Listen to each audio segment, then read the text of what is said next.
There we go.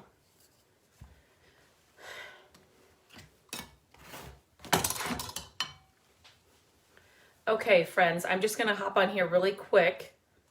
What is that? And share how I'm doing the rest of this rocking horse.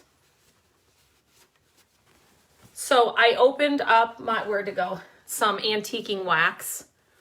And this is some old stuff that I've had, but I can get into it still. So I like to use a brush like this for antiquing wax, just because it's easier to move around. I have shared many times when I use glazes and things, glazes are so much easier to move around a piece. Like this antiquing wax, you've really gotta, Haley, can you please sit down? You've really gotta, you know, you gotta use some elbow grease and kind of push it in. It's forgiving. I always keep like an old cloth or something right near me. And if you get it wet, you can sometimes kind of move it around a little bit more. You know, if you got it too much in one area. But I wanted to show you too. So I will do that all over where the red was, if you were here yesterday. If not, you can see what this looked like when I bought it at the thrift store. Just check through my feed here and you will see it. But this is from my Serve Prep sander. I love that thing. And this is what I had right here in my office. So it is this is a 320. And so I'm going to show you, I said, right down here, I'm going to show you where it was kind of, it's crazy. Yeah, you can grab it. So I just wanted to kind of show you how, I mean, it's coming up just like chalk. So like I said, I have not used the Annie Sloan chalk paint before. And so it's coming up just like chalk would. And I'm just sanding around the edges. And I even left some raised areas of paint. She fits underneath like this table here and the couches, and it's kind of like her hiding zone. I'm talking about Hilly here. Hilly, did you find something? No, you're good. Okay. She is really good. She's been really good. So whenever I distress anything like this, and since this was such a dark brown paint, like I said yesterday, I'm gonna distress down here. I will add some wax over these areas too, but if you can see right down here, I'm just pulling off around the edges some of that paint. But I'm not going to do that up here because I don't want the red. So I did put another coat of paint on it, and then I knew that the antiquing wax would kind of, I mean, there's no red showing, but it just kind of just adds a little more character, makes it look a little more aged. And so that's what I love about it. And then, so literally, I mean, the thing that takes the longest is waiting for paint to dry. But other than that, when you're distressing, you want to distress around areas where something would naturally get dinged, or like, you know, people would run into it, or it would run into a wall, or just, so basically the edges and corners.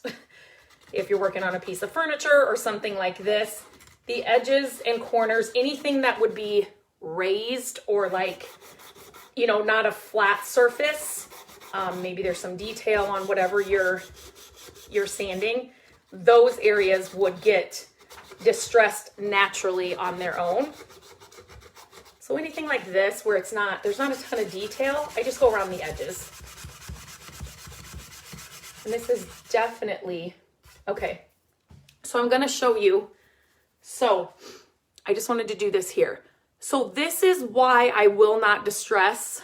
So I will have to go over this with paint, but I did not want to distress the red. I did not use a primer or anything on this. It's just a small project. But I knew if you distress it after you've covered it in paint, that whatever's underneath that is going to pop through. So before, or many times, I have painted like a black or a dark brown before. I didn't want to invest that much time in this project, but So you could definitely, if there's a color underneath that you don't want to come out, you could definitely paint it a dark color, like the brown that was down here. Do all that first, let it dry fully, then put on your lighter color if you're gonna distress, and then when you distress, that darker color should pop through. So what am I doing? That's not where I want to do this. So I am just distressing down here because the dark color that was on the bottom here, I'm fine with that popping through.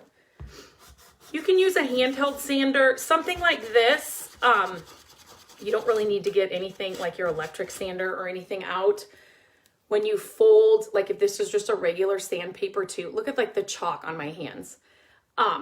When you fold them over like this just regular sandpaper too, it doesn't have to be these sanding screens. This right here is a good way to get like in between areas. I also have a little tool that makes that really easy too. I think it's under $10, but this is exactly what I want that distressing. Can you guys see this right here? That distressing to look like. Like I just want it to look rough around the edges. I want it to look like an old rocking horse. He's been around for a while. He actually, when I got him at the thrift store, he actually looked like I don't know, like a kit or something maybe somebody put together.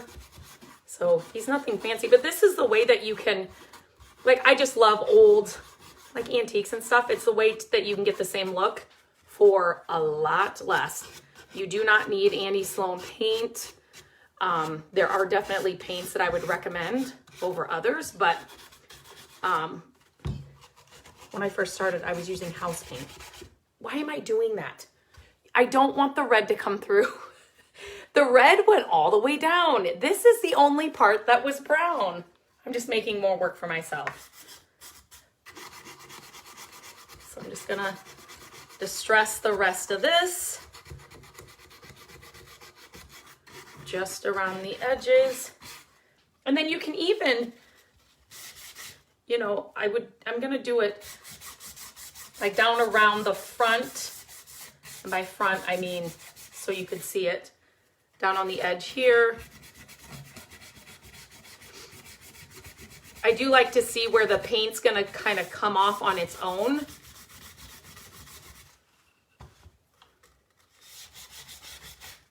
You definitely, for those of you, if anybody's used Annie Sloan paint, are you like a diehard?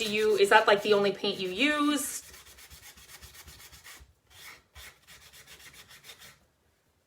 It's definitely kind of, yeah, see, this is what I love. I'll show you here in just a minute. I don't know if you can see it from there. You can just see her sleeping there. Okay, so see this where it kind of, you can start seeing the brown and stuff come through. That's what I want it to look like.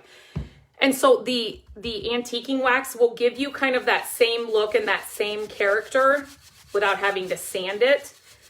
And then if you carry this all the way down where you distress too, it's just gonna look all cohesive. If you don't have one of those brushes, I have definitely, before I got the brush, I've just used kind of like a cloth, but it kind of goes on a little bit more streaky. So I just like the brush better because I feel like it pushes the wax. It pushes the wax around better, if that makes sense. I'm gonna try and get some of this excess off. I don't want too much on there. I just want it to look aged. And that's not going to look, it's not gonna look the same everywhere, and you don't want that. You just want it to look kind of not perfect. That's what I love about it. Sorry, I have to lean this down, and it's a little bit easier. And then I'll show you what the antiquing wax kind of does here. Okay. So now you can push this around, like I said, a little bit more. Sometimes when I get it wet, it'll kind of wash it away. But if you can see here, do you see how it looks like I almost sanded, or like it's getting it's naturally distressed here. It's darker here around the edges. The same look I'm getting here around the edges when I'm sanding. If I sand up here, I'm going to end up with the red. I don't want that. And so down here, I'm great. This is the look I want. But since I've got red underneath here, then this is what the antiquing wax does. It kind of does it for you. Does that make sense? I will not put a top coat on this. I know I will get that question. I will not put a top coat on this at all. But okay, I'm going to see if there's any questions. I know there are people here, just haven't seen anything yet. So if you have any questions or comments, let me know. Okay. Hilly is she is a good girl. She is,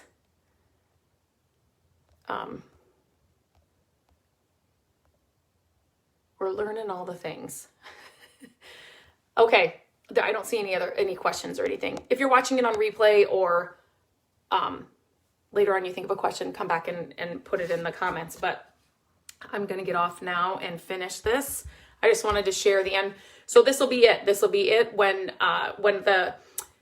they say antiquing wax, you know, depending on the company and the brand, it can be up to 3 weeks for it to cure so if I was doing this on a piece of furniture, I would say do not put anything on that piece of furniture read whatever the particular company says. But up to 3 weeks. Some of them are a lot longer and some of them are a lot shorter. So just see what that company or that brand says. But since this is just like a decorative piece, I mean, I'll set it underneath the tree. So nothing's going to be set on it or anything. It's not going to ruin anything. So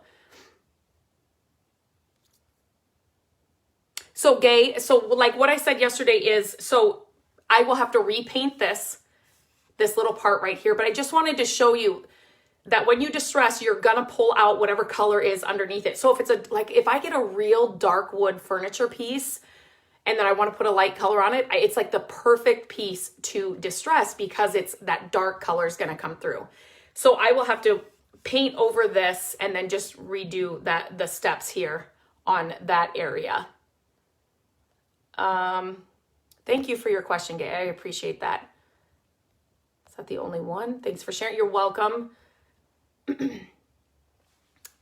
Okay, I think that's it. If you have any other questions, let me know. I'm just going to finish this and then I will share a photo. I'll take a photo of it when I get it all done and put upstairs or something, and then I'll share it in my feed. So, okay guys, have a great day.